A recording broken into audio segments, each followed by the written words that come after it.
The African Union, AU, has endorsed plans to establish a new AU-led peacekeeping mission in Somalia, following the conclusion of the African Union Transitional Mission in Somalia, ATMIS, at the end of 2024.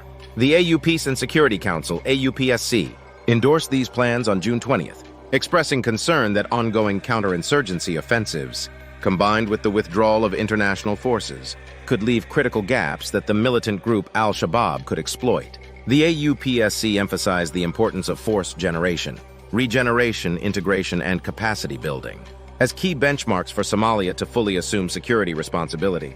The justification for this new mission echoes numerous warnings about Al-Shabaab's growing strength in 2024. Anonymous U.S. defense officials told Voice of America in June that Al-Shabaab had reversed all the gains the Somali federal government, SFG, had made in central Somalia since its 2022 offensive stalled.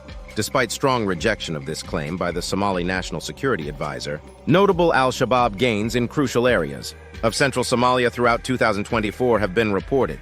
Both the SFG and independent observers have indicated that a complete withdrawal of AU military presence at the end of 2024 would be premature.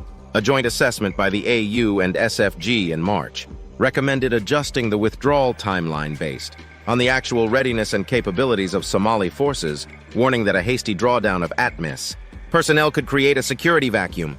In May, the SFG requested that the AU slow down and adjust the scheduled withdrawal of the current ATMIS mission. Paul D. Williams, director of the George Washington University's Elliott School of International Affairs, published an assessment in May suggesting that Al-Shabaab would currently be slightly stronger than the Somali National Army, SNA, in the event of a total AU withdrawal, due to significant advantages in force employment, cohesion, psychological operations, and sustainability. The new AU-led mission's initial goals are similar to ATMIS, but with a different emphasis. The AU has de-emphasized capacity and state-building language and framed itself as an equal partner to the SFG. Early information about the mission indicates no significant military change from ATI. Many of the new mission's security goals, such as degrading Al-Shabaab, providing security to civilians, and supporting stabilization efforts, carry over directly from the ATMIS mandate. The June 20th statement implied that the mission would focus on stabilization activities in cooperation with the SFG, rather than leading capacity and state-building efforts. The AUPSC emphasized the need for clear communication lines, centralized joint planning processes, command structures, and information-sharing mechanisms with the SFG. The AU framed stabilization efforts as a way to enable state-building, priorities, and the transfer of security responsibilities, a shift from the direct mandates of the ATMIS and previous AU missions in Somalia. This new framing suggests that the AU aims to reduce the mission's responsibilities and appease pro-sovereigntist sentiment in Somalia. International donors facing funding constraints are seeking to scale down the mission. The current SFG administration had previously declared its readiness to assume security responsibility based on counterterrorism successes into 22 and 23, before the recent setbacks in 2024. These trends make all stakeholders interested in scaling down the scope and aims of any new mission.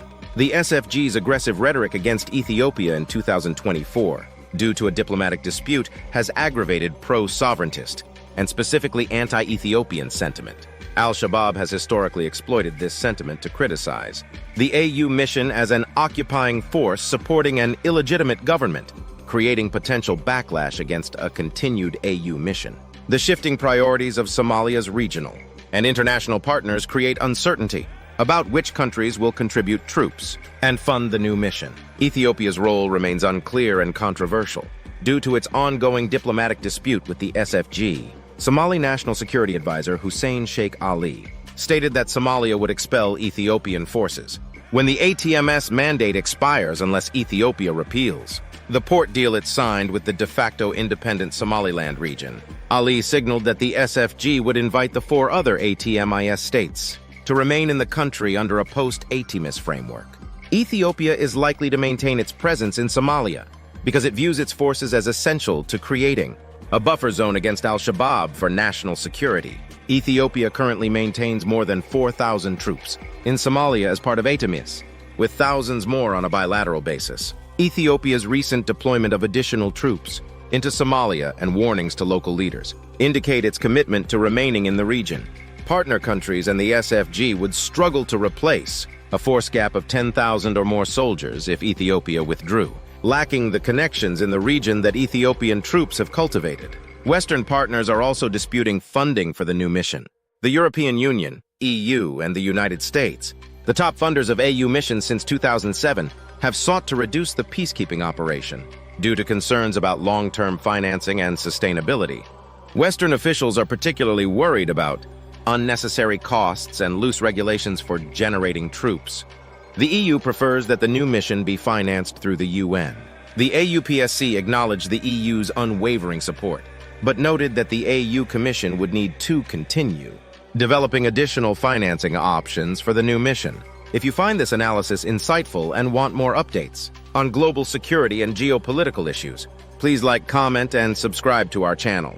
Your engagement helps us provide you with in-depth and up-to-date information on critical global events. The future consequences of Russia's strategic moves in Africa, particularly its involvement in energy projects and partnerships with African nations like Niger, could have profound implications. Russia's dominance in the uranium fuel market and its construction of power plants position it as a significant player in Africa's energy sector.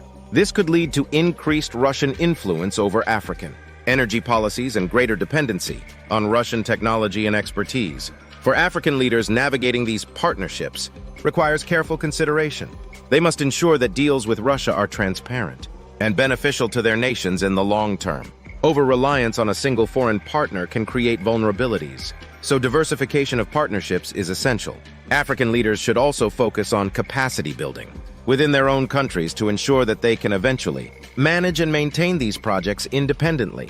Furthermore, the geopolitical dynamics of Africa will be affected by Russia's growing presence. Western nations, wary of Russia's expanding influence, might increase their involvement in African affairs, leading to a new era of geopolitical competition on the continent.